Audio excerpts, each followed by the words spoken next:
Now, I'll start this by saying I'm not an American, clearly. But I find sometimes an outsider's perspective can be helpful in spotting things I've missed. That being said, to say that Biden has gotten off to a rocky start would be a serious understatement. Official statistics now show that over 10 million Americans are out of work, and Biden's tax policies certainly aren't helping the situation. But a year of alternative headlines leading up to the election unfortunately buried his tax plans. Had it not been for a certain sickness that was circulating the world, I'm pretty sure the biggest tax hikes since World War II would have grabbed some major headlines. While rising taxes will inevitably cause layoffs, that's not the only problem. Shutting down the Keystone Pipeline for environmental reasons, that on its own cost a fair amount of jobs. The environmental reasons for the Keystone Pipeline being shut down don't really make sense to me. I'm pretty sure it'll be worse for the environment to ship it halfway across the world instead of doing that exact same thing right in America. This move will also make America more reliant on the Middle East, which will weaken its influence in the long run in the region. In a time like this, in a time of unprecedented crisis, Green New Deals should not go ahead of American jobs, because no matter what we in the West do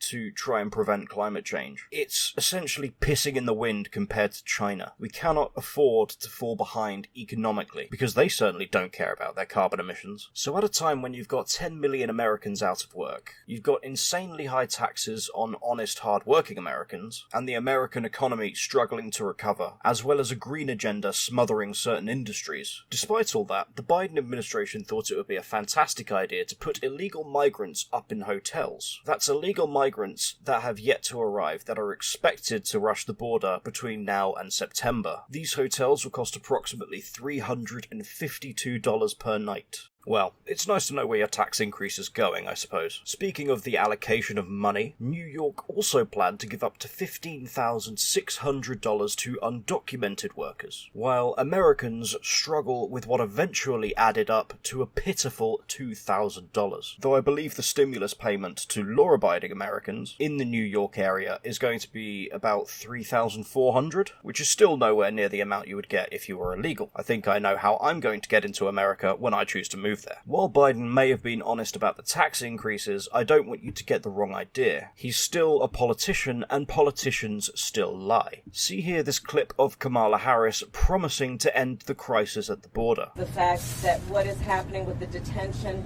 of these children, the circumstances by which they arrived, is a human rights abuse being committed by the United States government. And so we are here to stand up and say that we are not going to allow this to happen, not on our watch. I will tell you, when elected, the first thing I'm going to do, one of the first things, is to shut down these private detention facilities. Just shut them down. There are people who are profiting off of the incarceration of children. And here are pictures obtained by the excellent Project Veritas on how bad the situation actually is. In fact, the White House released a statement saying the situation is worse than it has been in 20 years. And it's not just the kids in cages, as the liberals from about 3 years ago would have said. There are rival Mexican cartels having shootouts dangerously close to the US border. I'm sure it won't take long for it to spill over into the US itself. While a solution to this problem may take some fine-tuning, it'll take brain power and planning, I can tell you what isn't the solution, and that is taking the guns out of the hands of law-abiding American citizens. This would be a disaster, giving criminals free rein, leaving honest, hard-working citizens unable to defend themselves. It would also be disastrous to the economy. In fact, watch this video in the info thingy in the top corner of the screen to see a video I made about this exact topic. Gun control has been a consistent Democrat position for a very long time, and Joe Biden made no secrets that he was going to try and push for stricter gun laws. The problem with that I see is all the areas in America that do have strict gun laws tend to be the most dangerous and have the highest gun crime rates. Now maybe it's just because these areas tend to be democratically run, which usually means softer policies and softer policing, but I have yet to see any real good arguments about gun control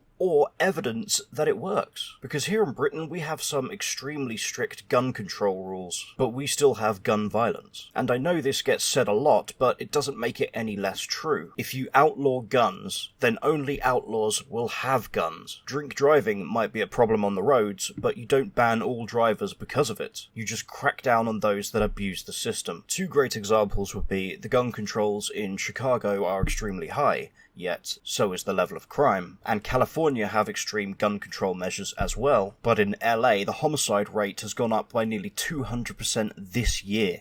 Now, I'm not generally somebody that goes in for conspiracy theories, unless it's for a fun mental exercise or something like that. But when you see the amount of mass shootings in America in 2021 compared to any point within the Trump administration, I can't help but find the rise extremely suspicious. Now, I'm not going to claim it's some false flag attack committed by the government to drum up hatred for guns to make it easier to ban them, but I think it has more to do with Biden's crap policies driving people to breaking point and beyond, exacerbating existing mental health issues which causes people to act in these horrendous ways. It's just an extremely tone-deaf approach without taking the pulse of the nation to see what the people want. It seems politicians these days have forgotten that they're there to serve the people, not the other way around. I mean, it's okay for Biden, he's militarized Washington DC, he's got National Guard soldiers all over the place. He's perfectly safe, but the average Joe American on the street that doesn't have the Secret Service watching over him, what's he supposed to do? There's this weird disconnect on the left where they want to criminalize firearms, but also defund the police. If you're one of the people calling the police Nazis and out of control, but also want to take the guns out of the hands of the people so they're able to defend themselves, then I'm sorry, but you're a moron. And then there is, what I'm sure you've heard before, Biden saying that no amendment is absolute. But no amendment to the Constitution is absolute.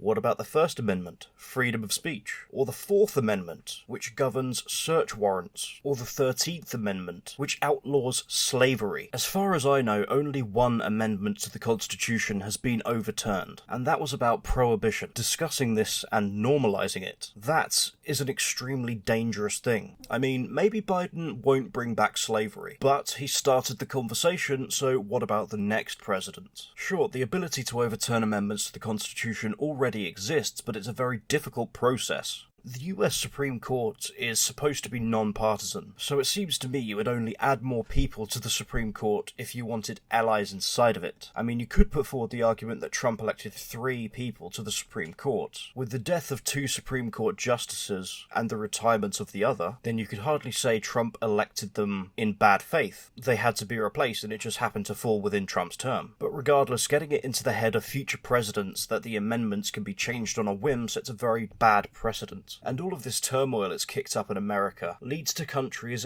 doubting the US or trying to take advantage of the US. For example, China flying a record number of warplanes into Taiwan's airspace, or Russia amassing an army on the border with Ukraine. Regardless to say, it looks like these countries are testing America and the Biden administration, and he's not coming off too well. And while China are militarizing their school kids, and 2020 for Russia was all about modernizing their army, with all kinds of new vehicles, and America's big reveal to combat this was maternity jumpsuits. Yeah, that'll show 'em. And America is pulling out of Iraq after a 20-year stint, which, could be a good thing, if it wasn't for the Biden administration's tone-deaf plan for withdrawing them on the anniversary of the tragedy that drew them there in the first place. Anyway, that's all I've got for today. Hopefully you enjoyed this quickly thrown together video. If you guys could do me a favour, and if you're subscribed, could you double check that you are subscribed? Because every time I upload a video, YouTube unsubscribes a bunch of people. And if you're not subscribed and made it this far, hey, why not even subscribe? It's free. I'm hoping to come back with content far more regularly. I'm working on a few projects, and I will also be uploading to BitChute very soon. And as always, thank you for your time.